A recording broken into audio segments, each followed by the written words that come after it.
بسم اللہ الرحمن الرحیم رب اشرح لی صدری ویسر لی امری واحلل عقدۃ من لسانی یفقہوا قولی۔ السلام علیکم ورحمۃ اللہ وبرکاتہ۔ مقدمہ عید میلاد النبی کی پہلی ایپیسوڈ کے ساتھ میں ہوں محمد ثانی کاظمی۔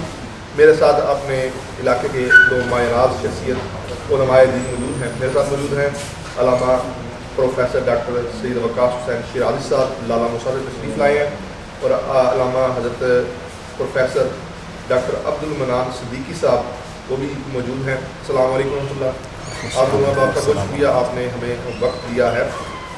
قبلہ سید وقاص حسین صاحب شیرازی، آپ سے یہ پہلا سوال ہے، عید میلاد النبی کا جو تصور ہے وہ آپ کے بریلوی مکاتب فکر میں زیادہ تر منایا جاتا ہے، تو اس کی اہمیت کیا ہے اور اس کا شہری حوالے سے آپ کے پاس کیا دلائل ہے؟ بسم اللہ الرحمن الرحیم۔ جشن عید میلاد النبی صلی اللہ علیہ وآلہ وسلم کا دن جب اپریشیٹ کیا جاتا ہے تو اس دن میں بنیادی جو امت مسلمہ کا تصور ہے وہ یہی ہے کہ اس دن نبی رحمت صلی اللہ علیہ وآلہ وسلم کی ولادت باسعادت ہوئی ہے، اور جب آقا علیہ الصلوۃ والسلام کی ولادت باسعادت ہوئی ہے تو نبی رحمت کون مکان صلی اللہ علیہ وآلہ وسلم امت کے لیے رحمت بھی ہیں، بلکہ تمام جہانوں کے لیے رحمت ہیں، جن کے لیے قرآن مجید نے فرمایا وما ارسلناک الا رحمۃ للعالمین، کہ ہم نے محبوب علیہ السلام کو تمام جہانوں کے لیے رحمت بنا کر مبعوث فرمایا ہے۔ سورہ ضحیٰ کی آخری آیت میں رب کائنات نے ارشاد فرمایا وَأَمَّا بِنِعْمَتِ رَبِّكَ فَحَدِّثْ، کہ جب آپ کو نعمت ملے تو اس کا چرچا کرو۔ ہم امت مسلمہ کے لوگ جو اہل اسلام ہے، یہ اس دن میں نبی علیہ الصلوۃ والسلام کی ولادت باسعادت کے حوالہ سے حضور علیہ الصلوۃ والسلام کی آمد کا چرچا کرتے ہیں اور لوگوں کو بتاتے ہیں کہ اس دن رب کائنات نے محبوب علیہ الصلوۃ والسلام کو اس دنیا میں مبعوث فرمایا ہے۔ ٹھیک ہے، اچھا قبلہ آپ سے یہ سوال ہے کہ جو اہل حدیث مکاتب فکر ہیں ان کے نزدیک کیا یہ بدعت ہے یا عید میلاد النبی کے مروجہ طریقے پہ آپ صرف اختلاف کرتے ہیں، یا آپ کا مکمل ہی بنیادی اختلاف ہے کہ عید میلاد النبی جیسی چیز ہی کوئی نہیں ہے؟ تو اس طرح کیا آپ کا موقف اس بارے میں بتائیے گا؟ الحمدللہ والصلاۃ والسلام علی رسول اللہ، اما بعد، فاعوذ باللہ السمیع العلیم من الشیطان الرجیم من ہمزہ ونفخہ ونفثہ۔ الیوم اکملت لکم دینکم واتممت علیکم نعمتی ورضیت لکم الاسلام دینا۔ سورہ المائدہ آیت نمبر 3 میں اللہ تعالیٰ ارشاد فرماتے ہیں کہ آج کے دن میں نے تمہارا دین مکمل کر دیا، اپنی نعمت کو پورا کر دیا اور تمہارے لیے دین اسلام کو پسند کر لیا۔ الاحکام فی اصول الاحکام کے اندر ابن حزم کی جو کتاب ہے، سند صحیح کے ساتھ امام مالک رحمہ اللہ سے نقل کرتے ہیں کہ امام مالک رحمہ اللہ فرماتے ہیں کہ جس نے بھی دین اسلام کے اندر کوئی ایسا نیا طریقہ شروع کیا کہ جس پر امت کے سلف نہیں تھے، سلف جب بولا جاتا ہے تو اس میں سب سے پہلے رسول اللہ صلی اللہ علیہ وسلم کے شاگردان اولیٰ صحابہ اور اہل بیت مراد ہوتے ہیں، تو جس پر امت کے سلف نہیں تھے کوئی ایسا طریقہ اختیار کیا اور پھر وَيَرَاهَا حَسَنَةً، اور اس کو اچھا بھی سمجھا، فَقَدْ زَعَمَ أَنَّ مُحَمَّدًا خَانَ الرِّسَالَةَ صلی اللہ علیہ وسلم، تو امام مالک رحمہ اللہ فرماتے ہیں اس بندے نے یہ گمان کیا ہے کہ نعوذ باللہ محمد صلی اللہ علیہ وسلم نے رسالت کو پوری طور پر امت کے سامنے ادا نہیں کیا، لأن اللہ یقول الیوم اکملت لکم دینکم واتممت علیکم نعمتی ورضیت لکم الاسلام دینا فما لم یکن یومئذ دینا لا یکون دینا۔ جو چیز اس دن جب اللہ تعالیٰ نے دین کو مکمل کیا، جو چیز اس دن دین نہیں تھی وہ اب دین نہیں ہو سکتی۔ جہاں تک جشن عید میلاد کا تعلق ہے، دیکھیے اس بات کو واضح کر لینا چاہیے، موضوع کا تعین لوگوں کے سامنے، سامعین کے سامنے آنا چاہیے۔ رسول اللہ صلی اللہ علیہ وسلم کی ولادت کا ذکر کرنا، رسول اللہ صلی اللہ علیہ وسلم کے شان و مناقب بیان کرنا، رسول اللہ صلی اللہ علیہ وسلم کی سیرت کا تذکرہ کرنا، یہ بذات خود مقصود ہے۔ اللہ تعالیٰ نے قرآن مجید کے اندر فرمایا لقد کان لکم فی رسول اللہ اسوۃ حسنہ، ہمارا جتنا دین ہے وہ سارا سیرت رسول صلی اللہ علیہ وسلم کے گرد ہی گھومتا ہے، اس کے سوا تو کوئی دین ہے نہیں جس کو ہم جانتے ہیں، ہم دین اسلام اسی کو جانتے ہیں۔ سوال صرف یہ ہے کہ آیا رسول اللہ صلی اللہ علیہ وسلم کے یوم ولادت کو سالانہ طور پر، تہوار کے طور پر، عید کے طور پر منانا، اس کی کوئی اصل کتاب و سنت صحابہ سلف سے نہیں ملتی ہے، اور یہی بات جو ہے وہ عبد السمیع رامپوری صاحب نے بھی یہ بات انوار ساتیہ کے اندر ارشاد فرمائی ہے۔ اسی طرح یہ بات جو ہے مفتی احمد یار نعیمی صاحب نے بھی جال حق کے اندر اس بات کا تذکرہ کیا ہے۔ اس طرح غلام رسول سعیدی صاحب شرح صحیح مسلم کے اندر لکھتے ہیں کہ یہ عید میلاد کی محافل عید میلاد سلف یعنی صحابہ اور تابعین نے اس طرح سے نہیں کی، یہ بات درست ہے۔ تو یہ عمل رسول اللہ صلی اللہ علیہ وسلم کا تذکرہ کرنا، تذکار کرنا، یہ تو محبوب اور مستحب چیز ہے، بلکہ مطلوب ہے اور ہمیں مامور ہیں ہم کہ ہم یہ کام کریں۔ بات یہ ہے کہ عید میلاد ایک دن کو مختص کر کے یا ایک مہینے کو مختص کر کے رسول اللہ صلی اللہ علیہ وسلم سے کتاب و سنت سے اس کی اصل موجود نہیں ہے۔ آپ نے سوال کیا کہ آپ اس کو کیا سمجھتے ہیں، اس طرح اس کو تہوار کے طور پر منانا ہم اس کو قواعد اسلامیہ کی روح سے بدعت گردانتے ہیں۔ ٹھیک۔ اچھا علامہ صاحب، قبلہ آپ سے یہ سوال ہے کہ جیسے کہ قبلہ نے کہا کہ سلف اصحابہ کرام جماعت صحابہ سے اہل البیت سے مجوزہ طریقہ میلاد یہ ثابت نہیں ہے، تو انہوں نے آپ کے علماء کرام کے حوالے دی، تو اس حوالے سے آپ بتائیے گا کیا اصحابہ کرام سے ثابت ہونا چیز کا ضروری ہے یا اس کا کیا اسلوب ہے دین میں اگر کوئی چیز آتی ہے؟ دیکھیں اس سلسلہ میں سب سے پہلے تو جو بدعت قرار دی جا رہی ہے کہ عید میلاد النبی کا جو دن ہے یہ بدعت یا سالانہ اگر آپ اس تہوار کو منا رہے ہیں تو سب سے پہلے تو بدعت کی اقسام کو دیکھا جائے گا کہ بدعت کی کتنی قسمیں ہیں۔ ایک ہے بدعت حسنہ اور دوسری ہے بدعت سیئہ۔ نبی کون مکان صلی اللہ علیہ وآلہ وسلم کی ظاہری حیات مبارکہ میں قرآن مجید باقاعدہ کتاب کی شکل میں موجود نہیں تھا، اور آقا علیہ الصلوۃ والسلام کے بعد جب خلفاء نے اس بات کی ضرورت کو محسوس کیا کہ یہ کتابی شکل میں موجود ہونا چاہیے تاکہ آئندہ امت کے لیے کتاب کی شکل میں قرآن مجید موجود ہو اور وہ اس کو پڑھ سکیں، اسٹڈی کر سکیں، تو اصحاب رسول کے دور میں پھر قرآن مجید کو باقاعدہ کتابی شکل میں ترتیب دیا گیا۔ اسی طرح آپ دیکھیں، میں آپ کے سامنے دوسری مثال رکھتا ہوں کہ جب ہم نماز تراویح ادا کرتے ہیں، نبی کون مکان صلی اللہ علیہ وآلہ وسلم کے ظاہری حیات مبارکہ میں باقاعدہ جماعت کے ساتھ نماز تراویح پڑھنا یہ اصول دین میں یا خطب دین سے نہیں ملتا۔ یہ خلفاء کے دور میں یہ سلسلہ شروع ہوا ہے، لیکن آج کے دور میں جب اس چیز کی ضرورت محسوس کی گئی تو نماز تراویح کو اور قرآن مجید کو جو وقت کا تقاضا تھا اس کے مطابق جو ہے قرآن پاک کو بھی کتابی شکل میں ترتیب دیا گیا اور نماز تراویح کا بھی سلسلہ شروع کیا گیا ہے۔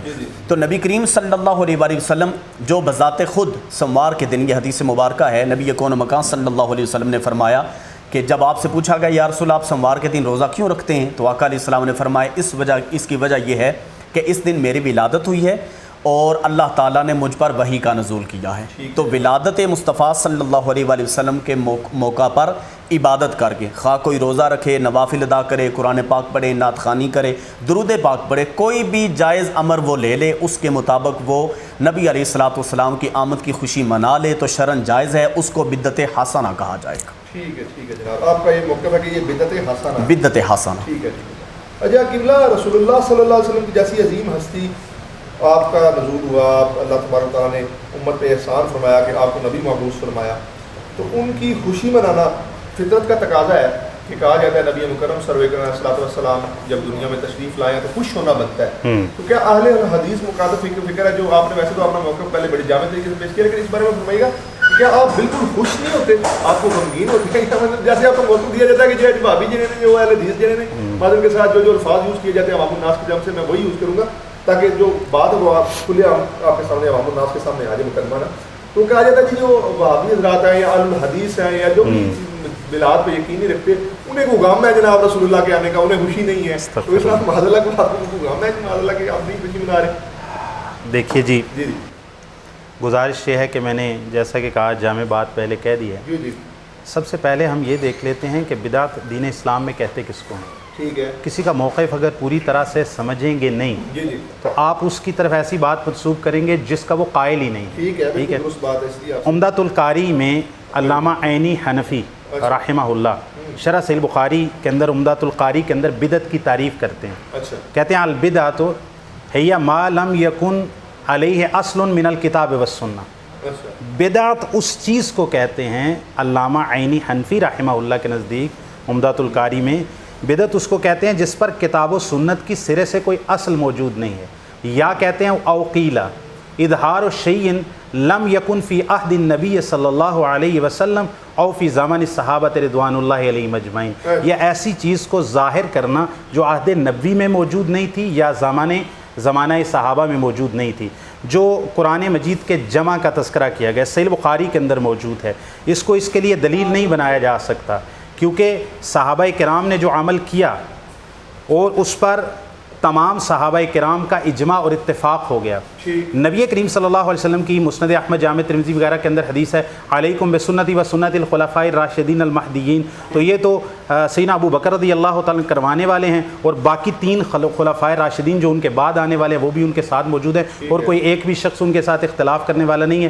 دوسری بات یہ ہے کہ نبی کریم صلی اللہ علیہ وسلم نے قرآن مجید لکھنے کا اصل موجود نہیں تھی، قرآن مجید نازل ہوتا تھا، رسول اللہ صلی اللہ علیہ وسلم نے کاتبین وحی جس میں عشرہ مبشرہ صحابہ میں سے موجود تھے، اور یہ خلفائے راشدین چاروں کے چاروں کاتبین وحی تھے، تو یہ وحی لکھا کرتے تھے۔ لکھنے کی جب بنیاد موجود ہے اور وہ لکھا ہوا سارے کا سارا قرآن مجید موجود تھا، کوئی ایک بھی قرآن مجید کی آیت ایسی نہیں تھی جو لکھی ہوئی رسول اللہ صلی اللہ علیہ وسلم کے زمانے میں موجود نہیں، صرف اس کو 2 گتوں کے اندر جو ہے سیدنا ابو بکر رضی اللہ تعالیٰ نے مختلف جگہوں سے کچھ پتھروں کے اوپر لکھا ہوا تھا، کچھ صحیح بخاری کے اندر کھجور کے تنے کے اوپر لکھا ہوا تھا، مختلف جگہ، میں اس تفصیل میں نہیں جاتا۔ وہ رسول اللہ کے دور کے اندر جس کی اصل موجود ہے، جو رسول اللہ نے لکھایا اسی کو 2 گتوں کے اندر جمع کر دی، تو اس میں کون سی بدعت ہوگی؟ یہ تو کوئی بدعت حسنہ نہیں ہے، یہ تو رسول اللہ صلی اللہ علیہ وسلم کی سنت کو آگے جاری کرنا ہے اور خلفائے راشدین کی۔ دوسری بات یہ ہے، جلدی مجھے ذکر کرنا ہے تراویح کا، جہاں تک ذکر کیا گیا آپ اس بات کو مت بھولیے، میں نے کہا جس کی کتاب و سنت کے اندر کوئی اصل موجود نہیں ہے، تراویح کی کیا رسول اللہ صلی اللہ علیہ وسلم کے زمانے میں اصل موجود نہیں ہے؟ وہی جو عمر رضی اللہ عنہ نے تراویح کو شروع کیا اور اس کے بارے میں کہا نعمت البدعۃ ہذہ، اس کو آپ پڑھیں۔ سیدنا عمر رضی اللہ عنہ گئے اور دیکھا جا کے کہ لوگ ٹولیوں کے اندر باجماعت نماز تراویح ادا کر رہے ہیں، وہ صحیح بخاری کے حدیث کے لفظ ہیں، کوئی 10 افراد ہیں، کوئی ادھر کھڑے ہیں، کچھ ادھر کھڑے ہیں، کچھ اکیلے کر رہے ہیں۔ تو سیدنا عمر رضی اللہ عنہ نے صرف اتنا کیا کہ وہ تراویح جو رسول اللہ کے زمانے سے چل رہی تھی، صدیق اکبر رضی اللہ عنہ کے دور کے اندر بھی ہو رہی تھی، خلافت فاروقیہ کے اندر بھی ہو رہی تھی، اس کو سیدنا عمر رضی اللہ عنہ نے فرمایا کہ اکیلے الگ جماعتوں میں کیا پڑھ رہے ہو، ایک جماعت کے اندر پڑھ لو، باقاعدہ جماعت ترتیب دے، ہاں جماعت ترتیب دے دی، اور رسول اللہ صلی اللہ علیہ وسلم نے 3 دن جماعت کروائی، اصل مل گئی۔ رسول اللہ صلی اللہ علیہ وسلم نے فرمایا، مسند احمد کے اندر حدیث ہے، من قام مع الامام حتی ینصرف کتب لہ اجر قیام لیلۃ، یہ مسند احمد کے اندر حدیث ہے، جو بندہ امام کے ساتھ قیام کرے اور جا کے سو جائے اس کے لیے ساری رات قیام میں لکھی جاتی ہے۔ یہ باجماعت نماز قیام اللیل، قیام رمضان کی رسول اللہ صلی اللہ علیہ وسلم نے وضاحت کر دی۔ اس طرح ایک اور روایت آتی ہے، ایک صحابی ہے، اس نے کہا میرے گھر کی عورتوں نے مجھے کہا کہ آپ ہمیں قیام رمضان کروا دیں، اس نے کہا یا رسول اللہ میں نے ان کو قیام رمضان باجماعت کرے۔ بہرحال سارے دلائل تو ذکر نہیں کیے جا سکتے، آپ کے پاس وقت مختصر ہے۔ دوسری بات آپ نے یہ کہی جس کا اصل میں جواب دینا زیادہ ضروری ہے، کیا خوشی نہیں ہے؟ بھائی خوشی ایک فطرتی چیز ہے، رسول اللہ صلی اللہ علیہ وسلم کی آمد کی، آپ کی بعثت کی، آپ کی ولادت کی، جس شخص کو خوشی نہیں ہے اس پر کلمہ اسلام ہی صادق نہیں آتا، اس پر کلمہ اسلام صادق ہی نہیں آتا۔ مطلب لا یقولہ مسلم، مطلب ایک ادنا درجے کا بھی مسلمان نہیں کہہ سکتا۔ دیکھیں خوش ہونے میں، فطری خوشی ہونے میں آپ صلی اللہ علیہ وسلم کی بعثت، آپ کی آمد، آپ کی ولادت اور اس کا تذکرہ بھی کرنے، جتنی سیرت کی کتابیں تمام مکاتب فکر نے لکھی ہے، ہم بھی خطبات دیتے ہیں، رسول اللہ کی شان بیان کرتے ہیں، سیرت کا تذکرہ کرتے ہیں، آپ صلی اللہ علیہ وسلم کی ولادت کا بھی تذکرہ کرتے ہیں۔ آپ دوبارہ اس بات پہ آ جائیے کہ رسول اللہ صلی اللہ علیہ وسلم کی سیرت کا تذکرہ کرنا کیا یہ جشن عید میلاد النبی ہے، یا ایک دن کو مقرر کرنا؟ سوموار کے دن کے روزے کا کہا گیا، تو سوموار کا روزہ رکھنا صحیح مسلم کی حدیث ہے، پوچھا گیا کیوں رکھتے ہیں؟ رسول اللہ صلی اللہ علیہ وسلم نے فرمایا اس دن میں پیدا ہوا، اس دن میری بعثت ہوئی، اور اس دن اللہ کے ہاں اعمال پیش ہوتے ہیں، ایک دوسری روایت کے اندر ہے۔ 3 وجوہات بیان کر دی، تو آپ رکھیے روزہ۔ اور روزہ رکھنا اس بات کی دلیل ہے کہ رسول اللہ صلی اللہ علیہ وسلم نے کوئی سالانہ تہوار اپنے یوم ولادت کو نہیں بنایا، بلکہ ہفتہ وار رسول اللہ صلی اللہ علیہ وسلم نے شکرانے کے طور پر، اگر امت بھی اتباع کرنا چاہتی ہے تو ہفتہ وار ایک روزہ رکھ لے، لیکن رسول اللہ صلی اللہ علیہ وسلم نے سالانہ کوئی دن بتایا ہے کہ سال کے بعد رسول اللہ صلی اللہ علیہ وسلم کی زندگی کے اندر، بعثت کے بعد بھی، چلو بعثت کے قبل تو شریعت نازل نہیں ہوئی تھی، بعثت کے بعد 23 سال یہ دن آیا، رسول اللہ صلی اللہ علیہ وسلم نے سوموار کا روزہ تو بتایا، لیکن 12 ربیع الاول، 9 ربیع الاول، 8 ربیع الاول، کوئی بھی دن آپ خاص کر لیں، رسول اللہ صلی اللہ علیہ وسلم نے اس دن کو کسی بھی طور پر منانا، کوئی محفل میلاد وغیرہ نہیں رکھا، اس لیے ہم اسی پر ہیں جس پر رسول اللہ صلی اللہ علیہ وسلم امت کو چھوڑ کے گئے۔ میں اس موقع پر جناب ایک بات کہنا چاہتا ہوں اس سلسلہ میں کہ نبی کون و مکان صلی اللہ علیہ وآلہ وسلم نے جو سالانہ تہوار نہیں منایا، اس زمانے میں چونکہ ابھی اسلام کی نشر و اشاعت باقی تھی، ابھی تو اسلام جو ہے وہ حجاز مقدس میں، مدینہ طیبہ میں، مکہ شریف میں، گرد و نواح علاقہ جات میں تھا، تو اسلام کی نشر و اشاعت چونکہ باقی ہے، اس وقت نبی کون و مکان صلی اللہ علیہ وآلہ وسلم یا حضور کے ہم نشین جو آپ کے پاس بیٹھنے والے ہیں، وہ ان مباح عملیات کی طرف یا ان مباح اعمال کی طرف چلے جائیں تو دین اسلام کی اصل کی کون اشاعت و تشریح کرے گا؟ تو اس وقت یہ لازم تھا۔ آپ دیکھیں احد کے موقع پر یہ ہوا کہ نبی کون و مکان صلی اللہ علیہ وآلہ وسلم نے جب احد کے موقع پر شہداء کو دفنانے کا وقت آیا، جب ان کے کفن اور دفن کا وقت آیا ہے، تو اس موقع پر نبی کریم صلی اللہ علیہ وآلہ وسلم کے ساتھ جن لوگوں نے اس موقع پر جام شہادت نوش کیا حضور علیہ السلام کی مائیت میں، جب ان کو کفن دینے کا وقت آیا تو چادریں اتنی تھوڑی تھیں اور چادروں کی تعداد جو ہے وہ اتنی کم تھی کہ نبی علیہ السلام کے اصحاب فرماتے ہیں کہ ہم نے دیکھا کہ اگر چادر سر کی جانب کھینچتے ہیں تو پاؤں ننگے ہو جاتے ہیں، اگر پاؤں کی جانب کھینچتے ہیں تو سر ننگا ہو جاتا ہے۔ تو آقا علیہ السلام نے ارشاد فرمایا کہ چادر جو ہے وہ سر کی جانب کھینچو، سر کو ڈانپ لو اور پیروں کے اوپر گھاس ڈال دو۔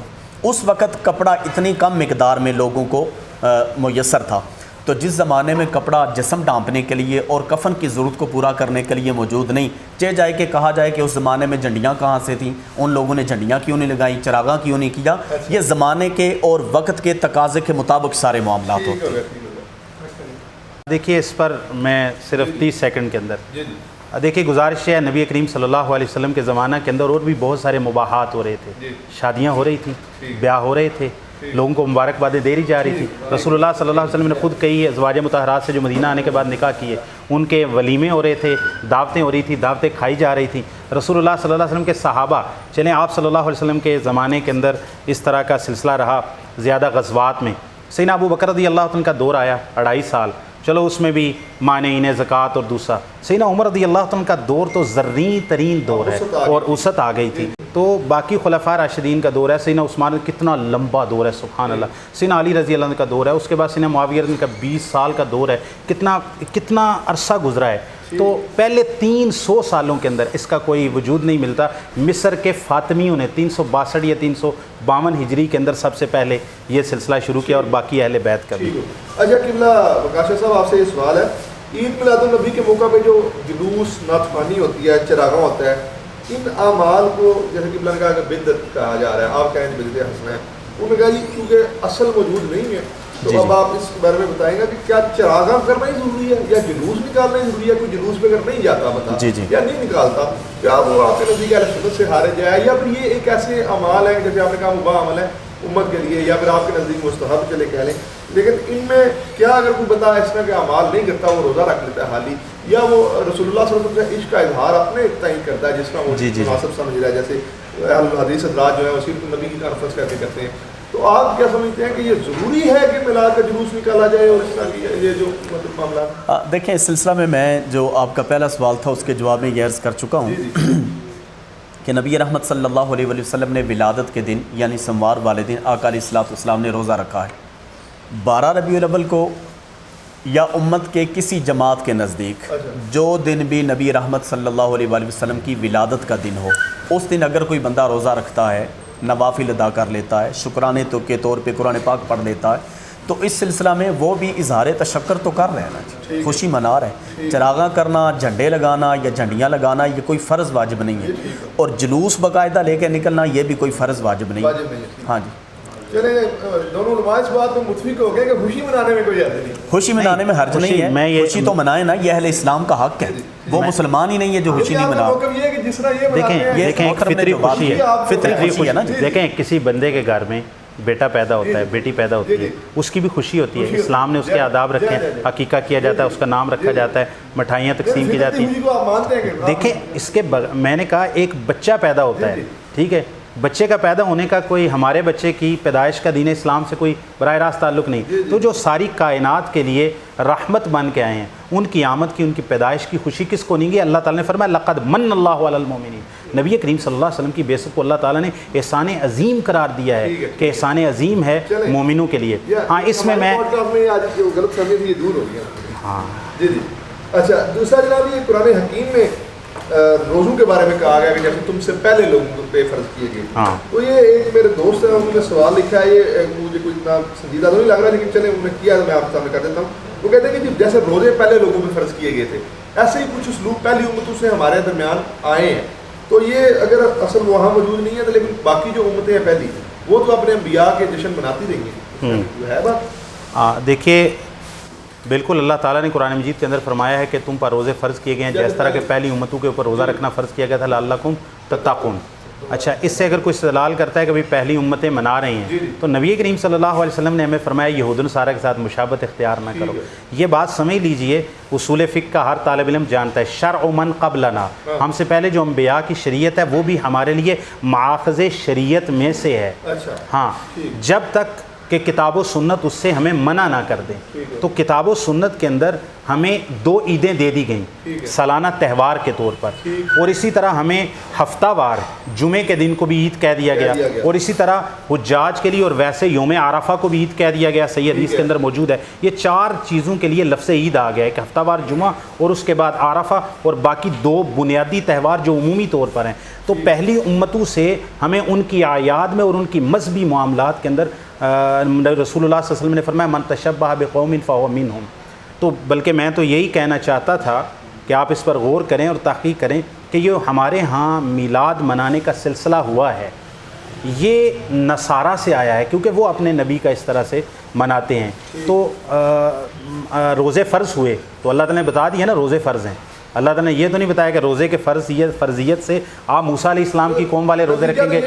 تقویٰ وغیرہ کہ کوئی بندہ عید میلاد النبی کی وجہ سے شروع سے عاشق میں مبتلا ہو جاتا ہے اور نمازیں شروع کر لیتا ہے، تو وہ تو اچھی طرف سے جو جا رہا ہے وہ دیکھیں اس کی نیت اچھی ہو سکتی ہے، لیکن ہم اس کی رہنمائی اس سے بہتر طریقے کی طرف کریں گے کہ عشق مصطفیٰ، محبت مصطفیٰ، سیدنا ابو بکر صدیق کو، سیدنا عمر کو، سیدنا عثمان کو، سیدنا علی کو، سیدنا طلحہ، زبیر، سیدہ عائشہ، حسن و حسین رضی اللہ عنہم اجمعین، ان کو نبی کریم صلی اللہ علیہ وسلم سے کس قدر محبت تھی.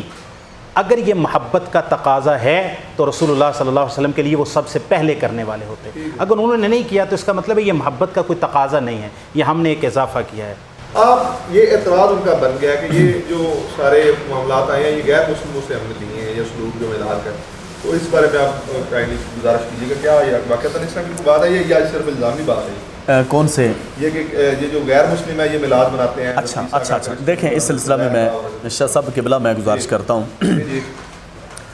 دیکھیں آقا علیہ الصلوۃ والسلام کی ولادت باسعادت کے موقع پر جلوس ہوتا ہے یا محافل کا انعقاد ہوتا ہے، 2 ہی چیزیں ہیں.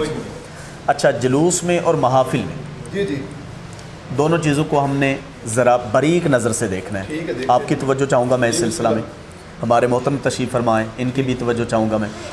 سب سے پہلے جی تلاوت کلام پاک، جب محفل کا آغاز ہوتا ہے تلاوت کلام الہی ہوئی، اس کے بعد نبی علیہ الصلوۃ والسلام کی اوصاف حمیدہ بیان کیے گئے نعت خوانی کی شکل میں، اس کے بعد ہوا خطاب. آپ مجھے بتائیں ان 3 چیزوں میں سے کون سی چیز غیر شرعی ہے جو غیر مسلموں کی ہو؟ کوئی چیز نہیں. ہاں، اس کے بعد آپ کا سوال ہے جی، آپ کا سوال ہے نہیں لیکن آپ کی طرف سے میں خود سوال کر لیتا ہوں کیونکہ میں وکالت کر رہا ہوں نا اہل سنت کی طرف سے. بعض لوگ یہ کہتے ہیں جی اہل سنت کے لوگ بیچ میں ڈول ڈمکا بنگڑا یہ ساری چیزیں اس میں شامل کر دیتے ہیں. دیکھیں ان ساری چیزوں کا شریعت اسلامیہ کے ساتھ کوئی تعلق اور واسطہ نہیں. نوجوان نسل کر رہے ہیں یا بعض جگہوں پہ ایسا ہوتا ہے کہ ائمہ مساجد کو خبر ہی نہیں ہوتی، علماء کے ساتھ مشاورت نہیں ہوتی، نوجوان جو ینگ طبقہ ہے وہ خود سے کر رہے ہیں، تو ان چیزوں کے جواب دہ علماء نہیں ہیں. دوسری بات میں اس میں ایک مثال دیتا ہوں آپ کو. مسجد ہے، خانہ خدا ہے، خدا کا گھر ہے. مسجد میں اگر دروازہ باہر کا کھلا رہ گیا، مسجد میں اگر کبھی اللہ نہ کرے ایسا ہو، ایک مثال دے رہا ہوں، کوئی ایسا جانور مسجد میں داخل ہو گیا، کتا داخل ہو گیا مسجد میں، تو اب آپ کیا کہیں گے کہ مسجد کو مسمار کر دیا جائے، گرا دیا جائے؟ ہرگز ایسا نہیں کریں گے. کیا کریں گے؟ مسجد سے کتے کو نکال کے، جانور کو نکال کے مسجد کو دھوئیں گے، پاک کریں گے. اسی طرح جو جلوس میلاد ہے یا محفل میلاد ہے، اس میں اگر کوئی چیز غیر شرعی طور پہ شامل کی گئی ہے تو اس غیر شرعی عمل کو خارج کیا جائے گا، نہ کہ جلوس کو چھوڑ دیا جائے گا، نہ کہ محفل کو چھوڑ دیا جائے گا. اس میں تلاوت کلام الہی ہے، نعت خوانی ہے، اور آخر میں خطاب ہے جو شریعت کے مطابق جو علامہ صاحب جو موقع پر موجود ہیں وہ گفتگو کر دیں. تو یہ ساری چیزیں عین شریعت کے مطابق ہیں، اس میں کوئی قباحت اور ممانعت نہیں. ٹھیک ہے، آپ کا موقع یہ ہے کہ اس میں کوئی قباحت نہیں اگر شریعت کے دائرے میں یہ جی بالکل ٹھیک ہے. اچھا علامہ صاحب، اب آپ سے میرا یہ چھوٹا سوال ہے، کیا یہ بات درست ہے جی کہ جو اہل الحدیث ہیں وہ رسول اللہ سے محبت کا اظہار بھی نہیں کرتے؟ یہ بھی اب الزام ہے جی کہ جو توحید کو صرف آپ بیان کرتے ہیں، توحید پہ زور دیتے ہیں، توحید آپ کے جو ادارے ہیں ان کے نام اشاعت و توحید ہیں اور اس طرح کی آپ باتیں. ٹھیک ہے، توحید کا چرچا کرنا چاہیے. رسالت محمد صلی اللہ علیہ وسلم کا سب سے پہلا جو مقصد بیست تھا وہ توحید ہی تھا. لیکن یہاں پہ سوال یہ بنتا ہے کہ آپ رسالت میں آپ صلی اللہ علیہ وسلم کی تعریف کرنا اہل الحدیث کے ہاں کوئی اس طرح کا نہیں ہے موجود کہ آپ صرف توحید بیان کرتے ہیں یا صحابہ کرام کی سیرت بیان کرتے ہیں؟ یہ آپ پہ الزام ہے. میں میرے طرف سے جو سوال ہے وہ محمد ناز کی طرف سے میرا کوئی ذاتی رائے نہیں ہے اس میں. کوئی بات جی نہیں. دیکھیں سوال کرنا کسی کا بھی حق ہے, جو اس کے ذہن میں آتا ہے وہ سوال کرے. دیکھیں میں اس کے بارے میں صرف اگر 2 لفظوں میں کہوں تو یہ اتہام ہے, الزام ہے, تہمت ہے اور یہ بہتان ہے.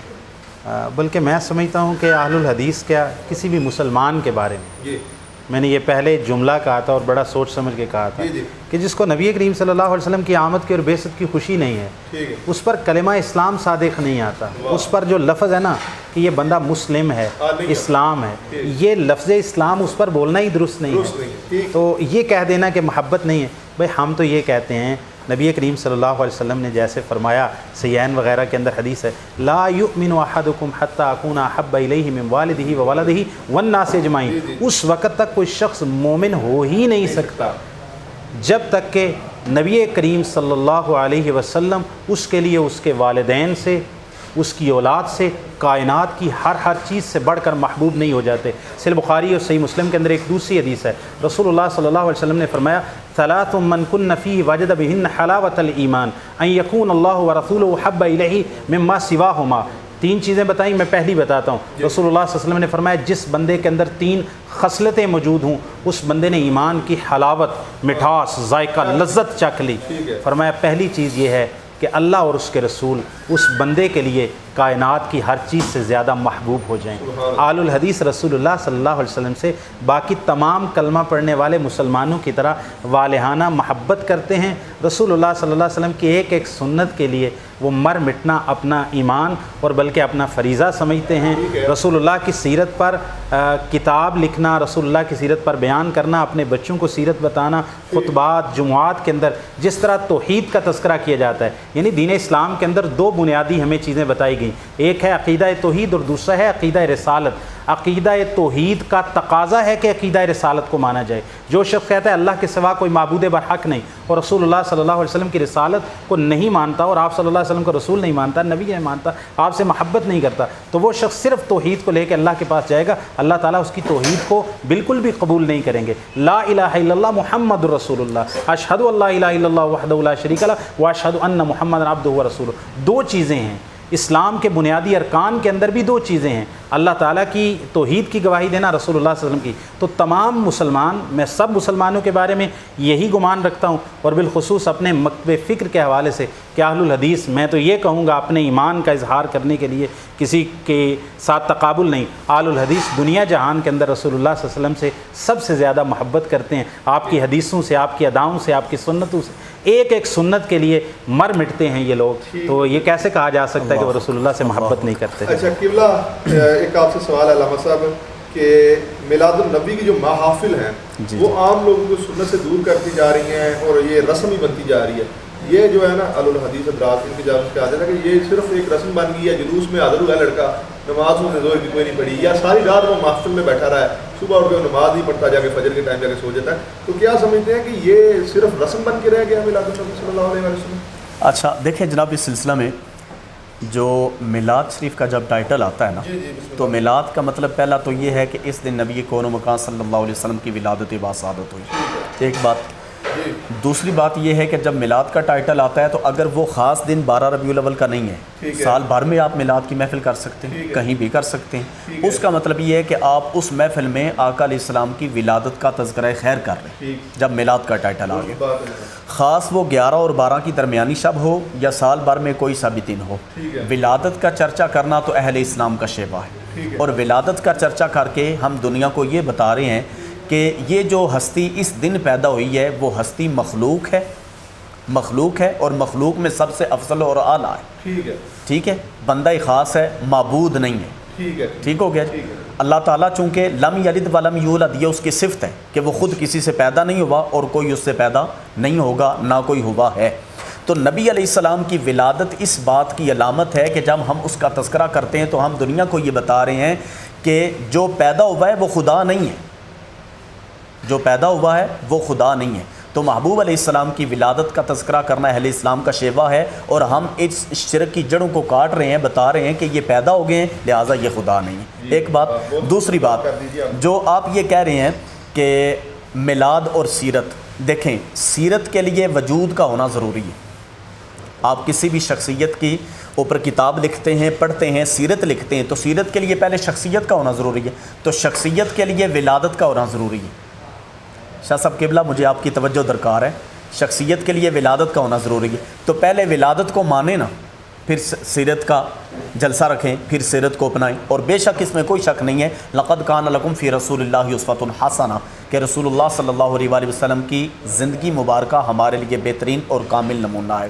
رہا معاملہ یہ کہ اس رات لڑکے چراغاں کرتے ہیں، جھنڈیاں لگاتے ہیں، عین فجر کے وقت سو جاتے ہیں، یہ کام سراسر غلط ہے، اس کا شریعت سے کوئی تعلق اور واسطہ نہیں ہے۔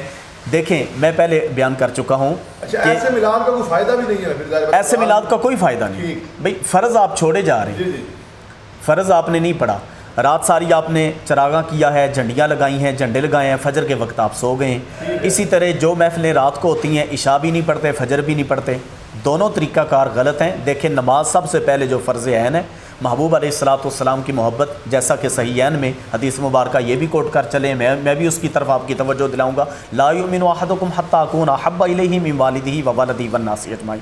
نبی علیہ السلام کی جو محبت ہے وہ تمام چیزوں سے بڑھ کر ہونی چاہیے، تبھی بندہ مومن کہلانے کا حق ہے۔ کہ وہ کون سی روایات ہیں جن کی بنیاد پہ آپ میلاد النبی کی محفل کو غیر شرعی قرار دیتے ہیں یا اس میں شرکت سے روکتے ہیں؟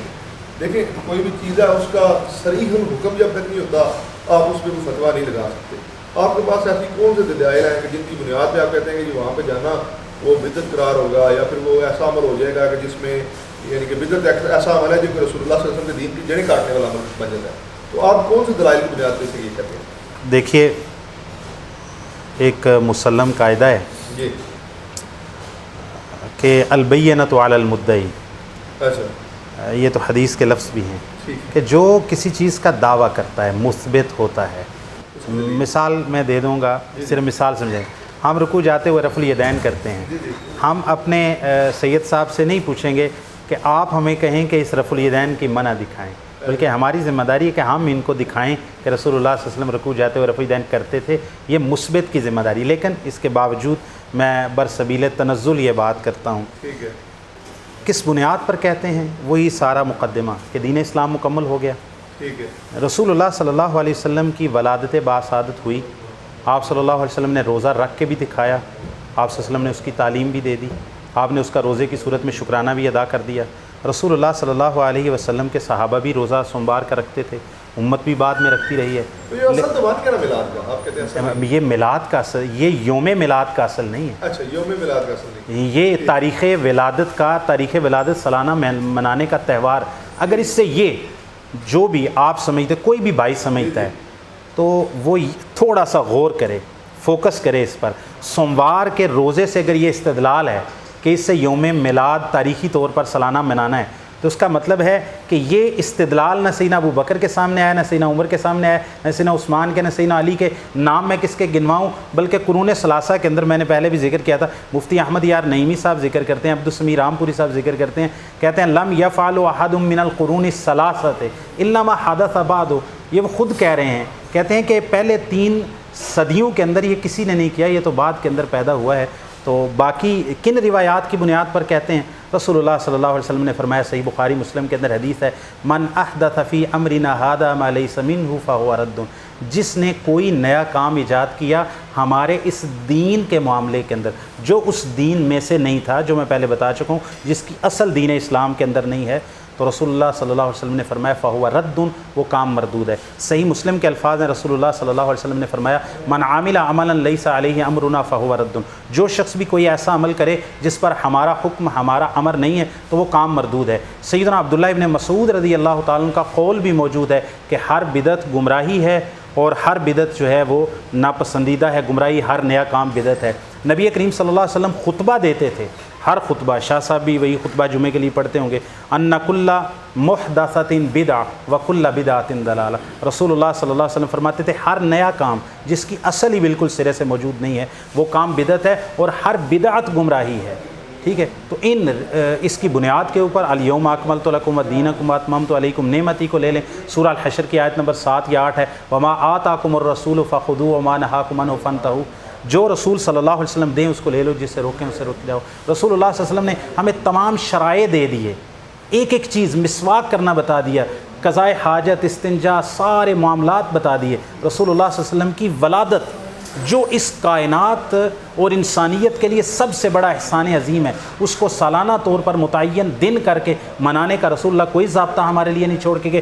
آخر میں صرف 30 سیکنڈ کے اندر کہتا ہوں، ہمارے لیے عید میلاد النبی کا جشن منانا بطور تہوار کے، اس کے منع کی وہی دلیل ہے جو ہمارے بھائی صاحب کے پاس، یہ کسی بھی ہمارے دوستوں اور بزرگوں اور علماء دوسرے مکاتب فکر کے پاس یہ دلیل ہے کہ آپ عید الفطر کی اذان کیوں نہیں دیتے؟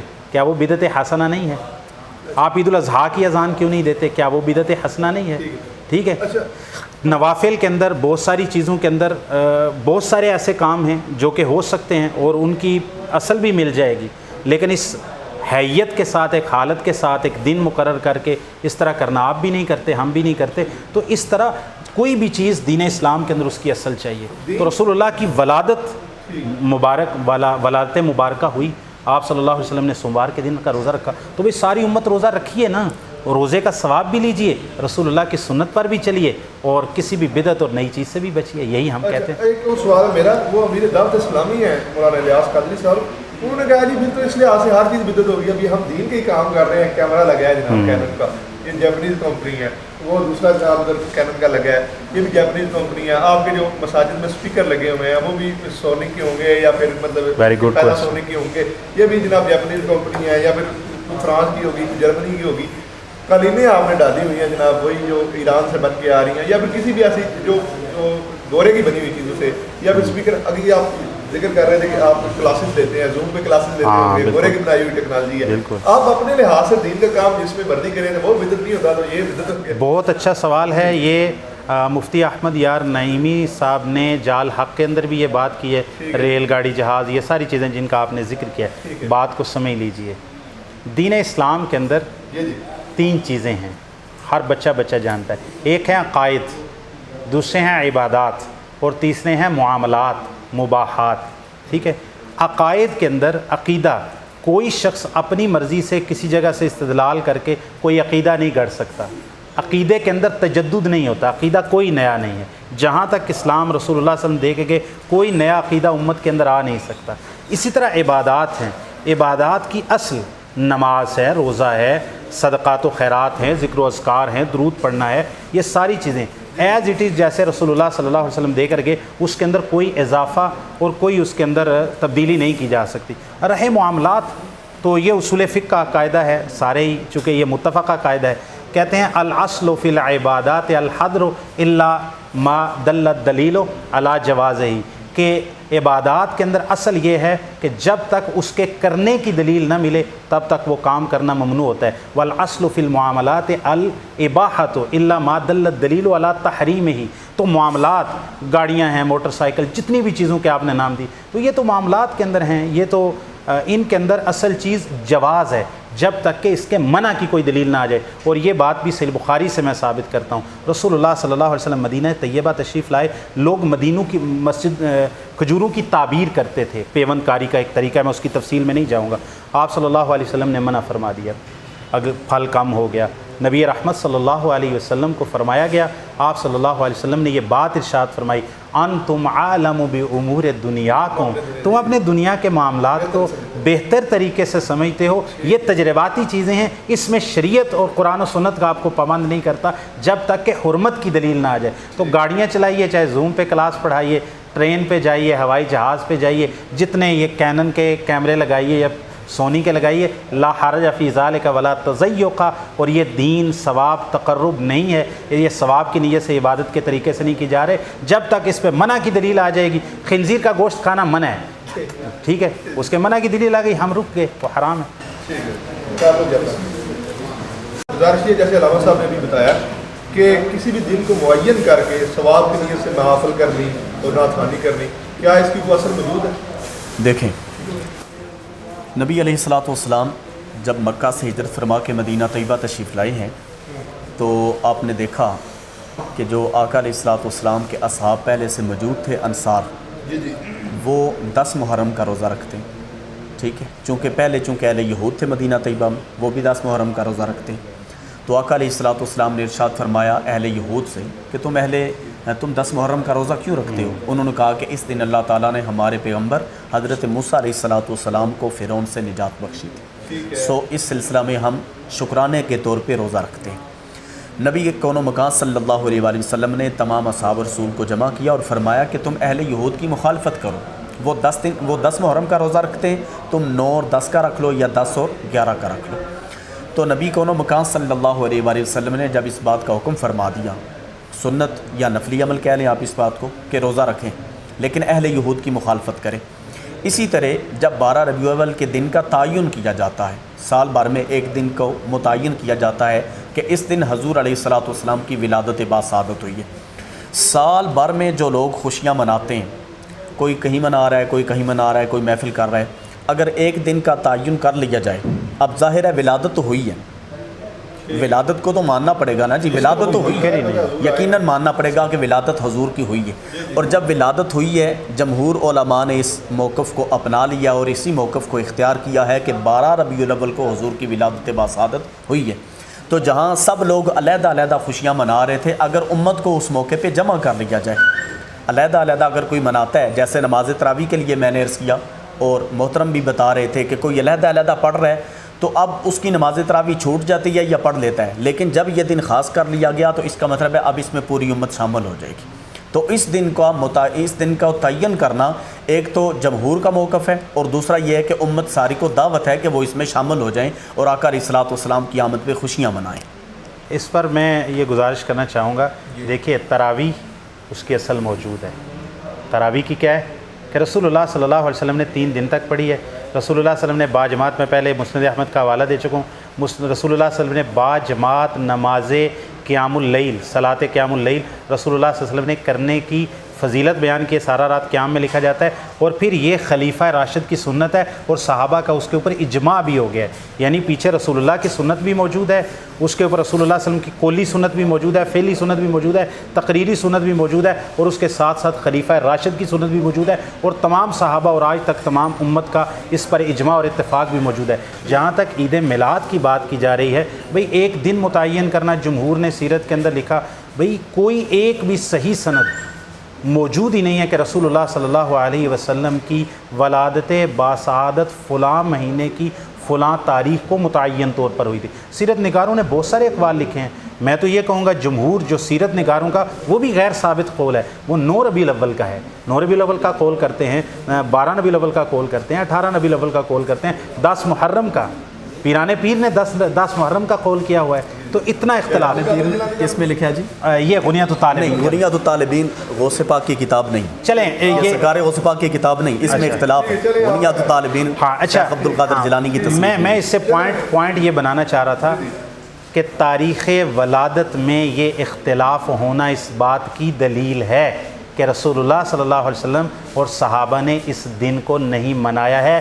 باقی دن عید الفطر، عید الاضحیٰ، عرفہ، حج وغیرہ جو دن رسول اللہ صلی اللہ علیہ وسلم نے سالانہ طور پر یا ہفتہ وار اس پہ کوئی عبادت کا اہتمام کیا ہے، وہ امت کبھی نہیں بھولی۔ اگر اس کا بھی کوئی اہتمام رسول اللہ صلی اللہ علیہ وسلم نے کیا ہوتا ہے یا صحابہ نے یا بعد کے قرون ثلاثہ کے سلف صالحین، صحابہ، تابعین، ائمہ دین نے، تو یہ کبھی بھی امت اس کے اندر اختلاف نہ کرتی۔ اختلاف ہونا اس بات کی دلیل ہے کہ ان لوگوں نے یہ کام نہیں کیا۔ سیرت النبی کی کانفرنسیں کرنا، لیکن بورڈ میں بھی آپ کی کانفرنس یہ سالانہ بیسس پہ ہوتی ہے، صحابہ کرام کی جو عظمت ہے وہ بیان کرنا، یا مختلف آپ کے دروس بہاری بھی ظاہر بات ہوتے ہوں گے اور ختم بہاری بھی ہوتے ہوں گے، بہت سارے ایسے اعتماد ہوتے ہیں اہل الحدیث کے ہاں کہ جو تعین ہوتے ہیں، سال پہلے تعین کر رہے جیسے علماء کو بلانا ہوتا ہے، کچھ علماء ہوتے ہیں جن کو سال ٹائم نہیں ملتا، تو تعین آپ بھی تو کرتے ہیں، پھر اس تعین میں صرف عید میلاد النبی کے آپ جلوس پہ اعتراض کر سکتے ہیں کہ آپ نے تو آپ تعین کرتے ہیں کہ ہر سال ہوگا، فلاں دن کو ہوگا، یہ بھی آپ تعین کرتے ہیں۔ مختلف جگہ پہ دیکھا ہے کہ آپ کے جو اجتماعات اکثر ہو رہے ہوتے ہیں، بیگم کوٹ میں بھی آپ کا اجتماع ہوا جو کہ ہر سال ہوتا ہے، ہر سال ہوتا ہے۔ تو یہ آپ بتائیے گا کہ اس کے حوالے سے سیرت نبی کے اگر آپ کرتے ہیں تو وہ تقریباً ملتے جلتے ہی ہو جاتے ہیں کہ یہ میلاد کا کر رہے ہیں، آپ سیرت کہہ رہے ہیں، اسے فرق تو کوئی نہیں اتنا رہ گیا۔ ہاں چلے میں آپ کو خوش طبی کے لیے یہ بات کہہ دیتا ہوں پھر تو ہمارے ان تمام بھائیوں کو یہ مان لینا چاہیے کہ بھئی پھر یہ کیوں کہتے ہیں کہ یہ جشن عید میلاد النبی کو، اگر سیرت بیان کرنا، ولادت کا تذکرہ کرنا، رسول اللہ صلی اللہ علیہ وسلم کی سیرت کو، آپ کی شان و فضائل کو، مناقب کو بیان کرنا، یہ میلاد النبی منانا ہے، پھر تو آپ کو یہ اعتراض ہونا ہی نہیں چاہیے کسی کو کہ آپ نہیں مناتے۔ ہاں، سیرت النبی کی کانفرنس کرنا، یہ تبلیغ دین کے کتاب و سنت کے اندر جتنے دلائل ہیں نا، وہ سارے عمومی دلائل اس کو شامل ہیں۔ آپ کا اگلا سوال کہ آپ نے ایک دن متعین کر لیا، دن متعین کیا سہولت کے لیے، نہ کہ عبادت اور تقرب کی بنیاد بنا کے۔ آپ اس بات کو سمجھیں کہ آج میں نے آپ کے پاس اس پوڈ کاسٹ کے لیے آنا تھا، ہمارا وقت اور دن متعین ہوا نا، اگر یہ آج کا دن متعین نہ ہوتا، ہم کل کر لیتے، پرسوں کر لیتے، ترسوں مہینے بعد کر لیتے، یا میں نہ ہی آتا، کیا دین ثواب کے اندر کوئی فرق پڑ جاتا؟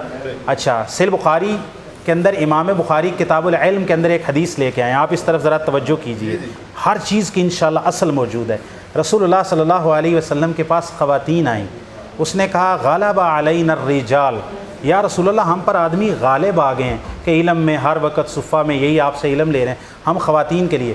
رسول اللہ صلی اللہ علیہ وسلم نے ان کے لیے یوم الخمیس، جمعرات کا دن خواتین کے لیے خاص کر دیا۔ یہ امام بخاری رحمہ اللہ صحیح بخاری کے اندر کتاب العلم میں لائے اور اوپر باب قائم کیا ہے کہ عورتوں کے لیے یا ویسے تعلیم کے لیے کوئی دن خاص کر لینا، متعین کر لینا، یہ جائز ہے۔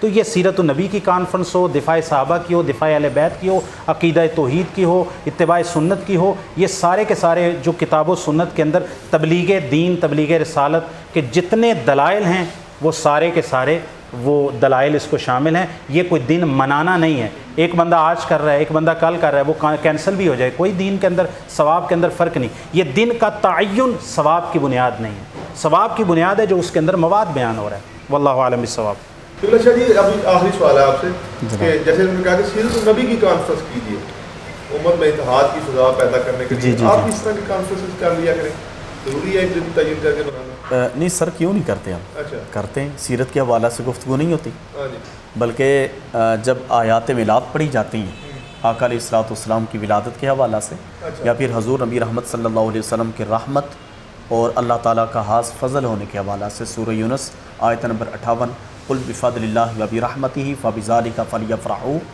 هو خیر مما یجمعون، کہ جب تمہیں اللہ کا فضل اور اللہ کی رحمت ملے تو اس دن فلیفرحوا، خوشی مناؤ، اس سے بہتر ہے جو کچھ تم جمع کر کے رکھ رہے ہو۔ تو جو جمع کر رہے ہیں اس سے بہتر ہے کہ حضور علیہ الصلوۃ والسلام کی آمد، یا جس دن جو نعمت اور اللہ کا فضل یا رحمت ملے اس پر آپ چراغاں کریں، اس پر آپ خرچ کریں۔ تو آقا علیہ الصلوۃ والسلام کی ولادت باسعادت کے موقع پر جب حضور علیہ الصلوۃ والسلام کی آمد کے حوالہ سے ولادت باسعادت کی گفتگو ہوتی ہے تو ساتھ سیرت رسول عربی بھی بیان ہوتی ہے۔ یہ کیسے کہا جا سکتا ہے کہ حضور کی سیرت بیان نہیں ہو سکتی؟ قرآن پاک میں ہے لقد کان لکم فی رسول اللہ اسوۃ حسنہ، کہ رسول اللہ کی اسوہ حسنہ تمہارے لیے بہترین اور کامل نمونہ ہے۔ تو ہمارا کہنا یہ ہے کہ قرآن مجید میں چونکہ نبی علیہ الصلوۃ والسلام کے اخلاق حسنہ بیان کی ہیں، جیسا کہ حضرت سیدہ عائشہ الصدیقہ رضی اللہ تعالیٰ عنہا سے پوچھا گیا کہ آقا علیہ الصلوۃ والسلام کے اخلاق کیا ہیں، تو آپ نے فرمایا کہ تو نے رب تعالیٰ کا قرآن نہیں پڑھا، حالانکہ سارا قرآن ہی نبی علیہ الصلوۃ والسلام کے اخلاق حسنہ کی نعت ہے۔ تو اس موقع پر یہ ہے کہ جب ہم آیات میلاد پڑھتے ہیں تو ساتھ نبی علیہ الصلوۃ والسلام کی سیرت کو بھی اپریشیٹ کرتے ہیں، سیرت ہمارے لیے کامل اور بہترین نمونہ ہے۔ اچھا، ایک تو تبلیغ کا ذریعہ ہے، بریلوی جو بچے ہیں، میں نے اکثر دیکھا ہے کہ بڑے بگڑے ہوئے بچے جب میلاد کے وہ اس ماحول میں آتے ہیں، وہ روحانیت فیل کرتے ہیں، وہ نمازی ہو جاتے ہیں، تو یہ کیا سمجھتے ہیں کہ آپ اس سے چلیں کہ ان میں کوئی اچھا استدلال تو نکل ہی جائے گا؟ دیکھیے، صحیح بخاری وغیرہ کے اندر حدیث موجود ہے، ان بچوں کا نماز پڑھنا اچھا عمل ہے، جی ٹھیک، ان کا نماز کی طرف آنا اچھا عمل ہے، ٹھیک ہے، لیکن اس وجہ سے نہیں کہ بچے نماز، جو رسول اللہ صلی اللہ علیہ وسلم کے زمانے میں لوگ نماز زیادہ پڑھتے تھے اور قرون ثلاثہ میں لوگ زیادہ نماز پڑھتے تھے، تقویٰ زیادہ تھا، پرہیزگاری زیادہ تھی، اور یہ چیز موجود نہیں تھی۔ ہم کیا ایسے طریقے کے ساتھ ان کو نماز کے قریب کریں گے جو رسول اللہ صلی اللہ علیہ وسلم سے ہمیں نہیں ملتا، یا کہ ہم اس طریقے سے کریں گے جو رسول اللہ صلی اللہ علیہ وسلم سے ہمیں ملتا ہے؟ تربیت کرنے کی ضرورت ہوتی ہے۔ یہی بچے محفل میلاد نہیں ہوتی تو یہ بچے گراؤنڈ کے اندر بھی تو چلے جاتے ہیں، یہ اسٹیڈیم کے اندر بھی چلے جاتے ہیں، کیونکہ اس چیز کا شوق پیدا ہوا ہے، ان کو اس چیز سے محبت ہوئی ہے، اس چیز کا ان کے دل کے اندر ایک اشتیاق پیدا ہوا ہے۔ تو نماز کا اشتیاق پیدا کرنے کے لیے کتاب و سنت کے دلائل دیں، تربیت کریں، ان کا خیال رکھیں۔ تو یہ عید میلاد کا اس کے لیے اہتمام کرنا، یہ اصل میں قطع کلام معاف، یہ عشق رسول کی شمع جلائی جا رہی ہے۔ میلاد شریف کی جب محافل ہوتی ہیں نا تو یہ محبت رسول کی شمع کو روشن کیا جا رہا ہے، لوگوں کے دلوں میں عشق رسول کو بسایا جا رہا ہے۔ اچھا، دو سوال مرج کر رہا ہوں۔ ایک تو یہ ہے کہ سورۃ المائدہ کی آیت مبارکہ ہے جس میں اللہ تبارک ربنا انزل علینا مائدۃ من السماء نعمت احوان کے بارے میں کہا، حضرت عیسیٰ علیہ السلام نے کہا کہ ہمیں نعمت احوان عطا فرما تاکہ ہم عید منائیں، تو نبی مکرم صلی اللہ علیہ وسلم جیسی نعمت ملنے میں خوشی منانا۔ تو دوسرا سوال یہ ہے کہ ایک بہت بڑا اعتراض کیا جاتا ہے کہ اہل الحدیث مکتبہ فکر جو ہے وہ رسول اللہ صلی اللہ علیہ وسلم آپ کے معجزات کا انکار کرتا ہے، یہ مت بھی پائی جاتی ہے، اس بارے میں بھی آپ اپنی ظاہر دونوں سوالات کی بات اگر میں بھول جاؤں دوسرا سوال تو آپ نے یاد کرا دیں۔ دیکھیں، پہلے ایک چیز گزری تھی، میں اس پر بھی اپنا تھوڑا سا اضافہ کر دوں، عاشوراء کے روزے کے حوالے سے۔ عاشوراء کے روزے کے حوالے سے رسول اللہ صلی اللہ علیہ وسلم آئے مدینہ، تو اس وقت رمضان ابھی فرض نہیں ہوا تھا، بالکل یہ صحیحین کے اندر حدیث وغیرہ موجود ہے۔ آپ صلی اللہ علیہ وسلم نے روزہ رکھا اور روزہ رکھنے کا حکم دیا۔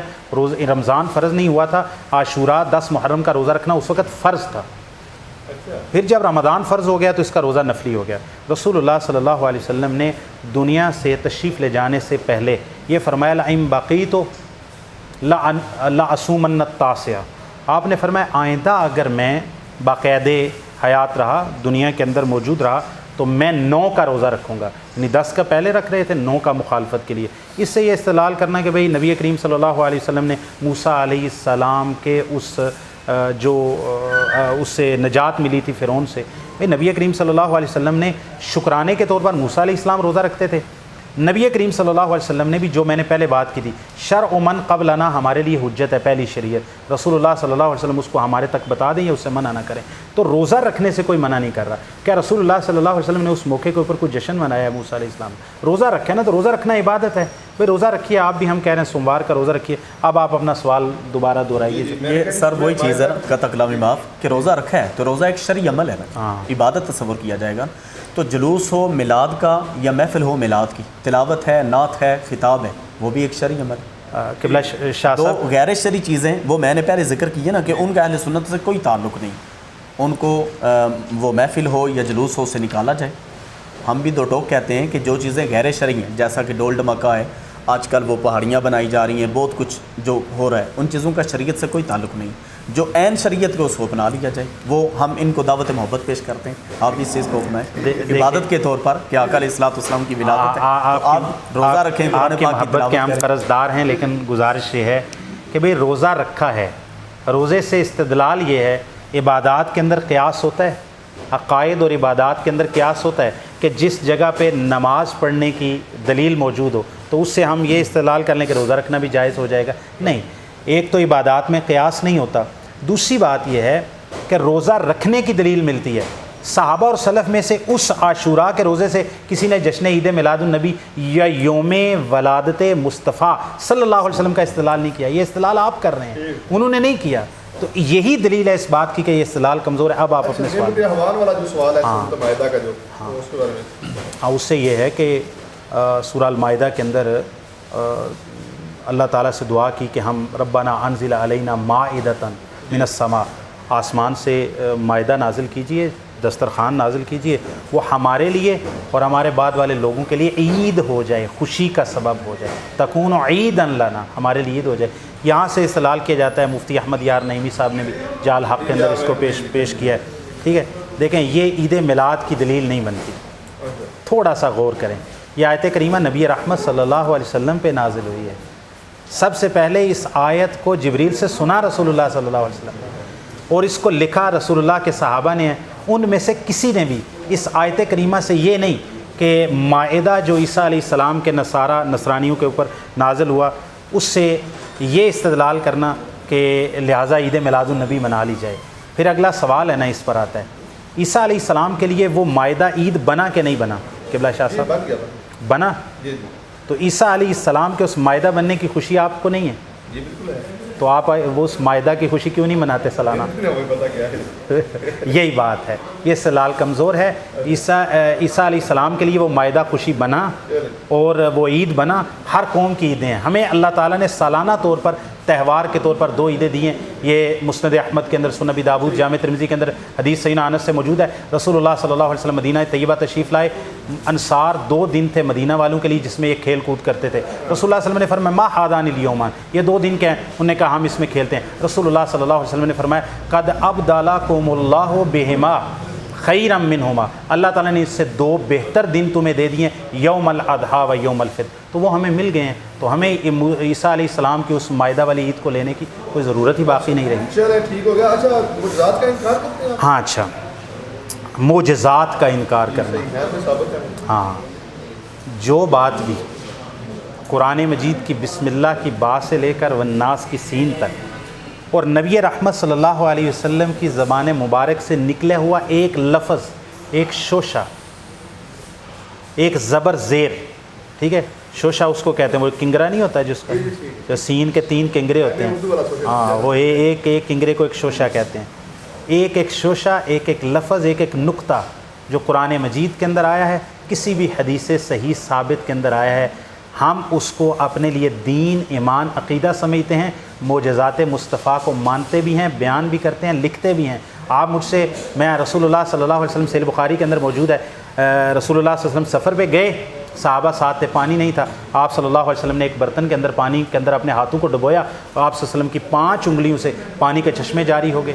نبی رحمت صلی اللہ علیہ وسلم حدیبیہ کے کنویں کے اوپر رکے ہوئے تھے، صحیح بخاری کے اندر حدیث موجود ہے. کہا کنواں خشک ہو گیا یا رسول اللہ، پانی کے لیے ایک قطرہ بھی موجود نہیں ہے. آپ صلی اللہ علیہ وسلم نے فرمایا کسی کے برتن میں کوئی پانی موجود ہے. ایک صحابی کے برتن میں کچھ پانی موجود تھا، اس کو لیا، آپ صلی اللہ علیہ وسلم نے اسے وضو کیا، کلی کی، اور حدیبیہ کے کنویں کے اندر اس کو ڈال دیا. کہا تھوڑی دیر کے لیے چھوڑ دو. آپ صلی اللہ علیہ وسلم کے کلی کرنے کی یہ برکت اور تبرک تھا اور یہ معجزہ تھا کہ وہ ابل رہا تھا. نبی رحمت صلی اللہ علیہ وسلم نے جابر کی ہنڈیا کے لیے جو 4-5 لوگوں کا کھانا تھا، آپ نے اس میں اپنا لعاب نبوت، لعاب دہن ڈال کیا تو 1500 لوگوں کے لیے کافی ہو گیا. نبی رحمت صلی اللہ علیہ وسلم کے اتنے معجزات ہیں. آپ صلی اللہ علیہ وسلم نے چاند کی طرف اشارہ کیا. عبداللہ ابن مسعود بیان کرتے ہیں، حدیث بالکل صحیح ہے، کہتے ہیں مکہ والوں نے رسول اللہ صلی اللہ علیہ وسلم سے مطالبہ کیا ہمیں کوئی نشانی دکھائیں. آپ صلی اللہ علیہ وسلم نے فرمایا یہ چاند دیکھ رہے ہو؟ حرا کی پہاڑی کے اوپر چاند چمک رہا تھا. نبی رحمت صلی اللہ علیہ وسلم نے فرمایا دیکھو. آپ نے اپنی انگلی کا اشارہ کیا، چاند 2 ٹکڑے ہو گیا. اور یہ نہیں کہ ٹکڑے ہو گیا کہ دراڑ آ گئی، بلکہ عبداللہ بن مسعود کہتے ہیں چاند کا ایک حصہ حرا پہاڑی کے اوپر رہ گیا اور ایک حصہ نیچے آ گیا. نبی رحمت صلی اللہ علیہ وسلم کے معجزات، بلکہ سب سے بڑا معجزہ جو اب تک قائم ہے، یہ تو معجزہ ہوا رسول اللہ صلی اللہ علیہ وسلم کا. ہمارا تو ایمان ہے حدیث کے اندر پڑا. رسول اللہ صلی اللہ علیہ وسلم کی حدیث ہے، شاید صحیح بخاری یا مسلم کے اندر ہی ہوگی. آپ صلی اللہ علیہ وسلم نے فرمایا ہر نبی کو اللہ تعالیٰ نے وہ آیات اور معجزات عطا کیے ہیں ما آمن علیہ البشر، جس کو دیکھ کر بشر ایمان لے آتا ہے. آپ صلی اللہ علیہ وسلم نے فرمایا اللہ تعالیٰ نے مجھے جو سب سے بڑا معجزہ عطا کیا نا، آپ صلی اللہ علیہ وسلم نے فرمایا یہ وحی اور یہ قرآن ہے. یہ رسول اللہ صلی اللہ علیہ وسلم کا معجزہ ہے. معجزات کو ماننا، آپ کے تبرکات کو ماننا، آپ کے کپڑوں کا تبرک ہے، آپ کے لعاب کا تبرک ہے، جو چیز رسول اللہ صلی اللہ علیہ وسلم کی ذات سے تعلق رکھتی ہے اور ہر چیز کا تبرک ہے، یہ اہل الحدیث مانتے بھی ہیں، بیان بھی کرتے ہیں. ہاں صرف سوال یہ ہے کہ عدم علم ہے، لوگوں کو اس موقف کا پتہ نہیں ہے، اس لیے لوگ جو ہے وہ عدم علم کے اندر ہے. تو انشاءاللہ ان کا اشکال یہ رفع ہو جائے گا. اچھا قبلہ شریف محفل برخاست ہونے دامن وقت کی گنجائش نہیں ہے، قبلہ نے بھی جانا ہوگا، آپ نے بھی معاملات اپنے کرنے ہوں گے. اچھا گزارش آپ سے ضرورت ہے کہ محبت کا پیغام آپ نے جو دینا ہے تو آخر میں صرف اتحاد کی خاطر جو چند جملے کہیے گا. دیکھیں اس سلسلہ میں آقا علیہ الصلوۃ والسلام کی ولادت کے حوالہ سے چونکہ آج کی نشست ہوئی ہے اور میلاد النبی کے حوالہ سے ساری گفتگو ہوئی ہے، تو ساری امت کو اور دوستوں کو بھی، جناب محترم کو بھی دعوت خاص ہے کہ حضور علیہ الصلوۃ والسلام کی ولادت، جیسا کہ میں نے پہلے عرض کیا کہ سیرت سے پہلے میلاد ضروری ہے. کوئی شخص پیدا ہوا ہے تو آپ اس کی سیرت کو اپنا رہے ہیں نا، اگر اس کی ولادت ہی نہیں مانیں گے تو پھر سیرت کو کیسے اپنائیں گے؟ تو اس سلسلے میں دعوت حق یہی ہے، دعوت محبت ہے کہ آقا علیہ الصلوۃ والسلام کی محبت میں جمع ہو جائیں اور آقا علیہ الصلوۃ والسلام کی ولادت کے حوالہ سے آپ طریقہ کوئی بھی اختیار کر لیں، قرآن خوانی کر لیں، نوافل ادا کر لیں، روزہ رکھ لیں، جیسے حضور علیہ الصلوۃ والسلام کے ذاتی عمل مبارک سے ثابت ہے، روزہ رکھ لیں. کسی ایک طریقے سے آپ ولادت کے سلسلہ میں شامل ہو جائیں تاکہ امت کو، اور وہ لوگ جو آپ کے اوپر اعتراض لگاتے ہیں کہ وہ لوگ یعنی اہل حدیث ولادت کے دن کو اپریشیٹ نہیں کرتے یا اس دن کو مناتے نہیں، آپ اپنے ایک طریقہ کار کے مطابق جو شریعت کے مطابق اس کے جو آپ کو لگے کہ یہ کام شریعت کے مطابق ہے اس کے مطابق آپ عمل کریں، آپ بھی ولادت مصطفیٰ کی خوشی میں شامل ہو جائیں۔ جیسا کہ سیرت النبی یا اس حوالے سے کانفرنسز کرتے ہیں، پروگرامز کرتے ہیں، تو یہ بھی ایک اچھا طریقہ ہے۔ مزید اس میں بہتری آ جائے گی اور امت میں انشاءاللہ اتفاق و اتحاد پیدا ہو جائے گا۔ میں سب سے پہلے تو ثانی صاحب آپ کا بھی شکریہ ادا کرتا ہوں اور شاہ صاحب کا بھی شکریہ ادا کرتا ہوں۔ بہت مہذب انداز کے اندر، اور میں یہ سمجھتا ہوں علمی بات ہوئی، معلوم ہوا کہ اہل علم بات کر رہے ہیں اور یہی اصل میں مقصود ہے اپنی بات لوگوں تک پہنچانا۔ تو آپ کی مہمان نوازی کا بھی، استقبال کا بھی شکریہ ادا کرتا ہوں۔ شاہ صاحب کے ساتھ بیٹھے بہت اچھا لگا۔ جہاں تک تعلق ہے دعوت کا، محبت کے پیغام کا، میرا خیال ہے یہ بات تو واضح ہو چکی ہے ہماری بات کے درمیان کہ رسول اللہ صلی اللہ علیہ وسلم کی ولادت کی بھی خوشی ہے، بعثت کی بھی خوشی ہے، اور یہ خوشی کسی ایک مہینے اور ایک دن کے لیے نہیں ہے، یہ سال بھر کے لیے ہے، ہر لمحے کے لیے، ہر سیکنڈ اور ہر منٹ کے لیے ہے۔ یہ ہمارے ایمان کا تقاضا ہے اور ہم اس تقاضے کو سمجھتے ہیں۔ ہاں، میں یہ بات ضرور کہوں گا، نبی رحمت صلی اللہ علیہ وسلم کی جو مسند احمد کی حدیث ہے، جس میں آپ صلی اللہ علیہ وسلم نے فرمایا یہود و نصارہ یا بنی اسرائیل جو ہے وہ 72 گروہوں کے اندر تقسیم ہو گئے، اور میری امت کے لوگ جو ہے وہ 73 گروہوں کے اندر بٹ جائیں گے۔ میں اس بات کی طرف ان کی توجہ مبذول کروانا چاہتا ہوں۔ تو پوچھا گیا کہ الا ملۃ واحدہ، سوائے ایک گروہ یا ایک جماعت کے جو صحیح حق پر قائم رہیں گے۔ تو نبی رحمت صلی اللہ علیہ وسلم سے پوچھا گیا من ہم یا رسول اللہ، وہ کون ہیں؟ تو آپ صلی اللہ علیہ وسلم نے، یہ ضابطہ ہے، یہ ضابطہ ہے، میں آپ کو اس کی طرف دعوت دوں، آپ مجھے اس کی طرف دعوت دیں۔ آپ نے فرمایا ما انا علیہ و اصحابی الیوم، جس پر آج میں اور میرے صحابہ ہیں۔ نبی رحمت صلی اللہ علیہ وسلم، میں ان کو یہی دعوت دوں گا، بلکہ تمام اہل اسلام کو۔ یہ سنن داود وغیرہ کے اندر حدیث ہے، مسند احمد کے اندر آپ نے فرمایا ترکتکم علی البیضاء لیلھا کنہارھا، آپ نے فرمایا میں تمہیں ایسی صاف شفاف واضح شریعت کے اوپر چھوڑ کے جا رہا ہوں جس کی رات بھی اس کے دن کی طرح روشن ہے، اس کے اندر کوئی بھی کجی نہیں ہے، کوئی بھی چیز رسول اللہ صلی اللہ علیہ وسلم نے ہم سے ایسی نہیں رکھی کہ جو آپ کو بتائی نہ ہو، دین سارا کامل ہے۔ آپ اس بات پر غور کیجئے، خیر اس میں ہے، ہمارے نزدیک ہماری یہ دعوت ہے، خیر ہے قرآن مجید کی اتباع میں، رسول اللہ کی سنت کی اتباع میں، صحابہ اور سلف صالحین ائمہ دین کے منہج کو اپنانے میں۔ جس کام کو انہوں نے نہیں کیا ہم بھی اس کو نہ کریں تو میرا خیال ہے ہم ان کے زمرے کے اندر شامل ہو جائیں گے۔ باقی محبت کا پیغام بھی ہے، سلام بھی ہے، اور آپ کا شکریہ بھی ادا کرتے ہیں، آپ نے ہمارے ساتھ اس فورم کو شیئر کیا ہے۔ انشاءاللہ آئندہ بھی ملاقات ہوتی رہے گی۔ اللہ تعالیٰ آپ کو جزائے خیر عطا فرمائے، وما توفیقی الا باللہ۔ آپ کا بھی شکریہ، راؤ صاحب آپ کا بھی بہت شکریہ۔ ناظرین، یہ تھا ایک بڑا پیسفل ڈائلاگ تھا، اور یقین مانیے کہ مجھے بڑی خوشی ہوئی کہ ہم آج کے اس دور میں بیٹھے ہیں جہاں ہمیں فرقہ واریت کی باتیں ہوتی ہیں، دو علماء کرام جن کا آپس میں ایک 360 ڈگری کا اختلاف ہے، اس کے باوجود ساتھ بیٹھ کے کھانا کھایا، ساتھ بیٹھ کے ہم نے گفتگو کی، اور یہ محبت کا پیغام ہے۔ میرا پیغام محبت ہے، جہاں تک پہنچے، اور ہمارا دین بھی، اللہ کرے یہ امت ان یہود و نصارہ کے خلاف جو غزہ پہ نہ شیعہ دیکھتے ہیں، نہ سنی دیکھتے ہیں، نہ حنفی دیکھتے ہیں، نہ اہل الحدیث دیکھتے ہیں، جب بم پھینکتے ہیں تو مسلم کر کے پھینکتے ہیں۔ اللہ کرے ہم بھی ایک ہوں مسلم حرم کی پاسبانی کے لیے نیل کے ساحل تابہا کے کاشگر۔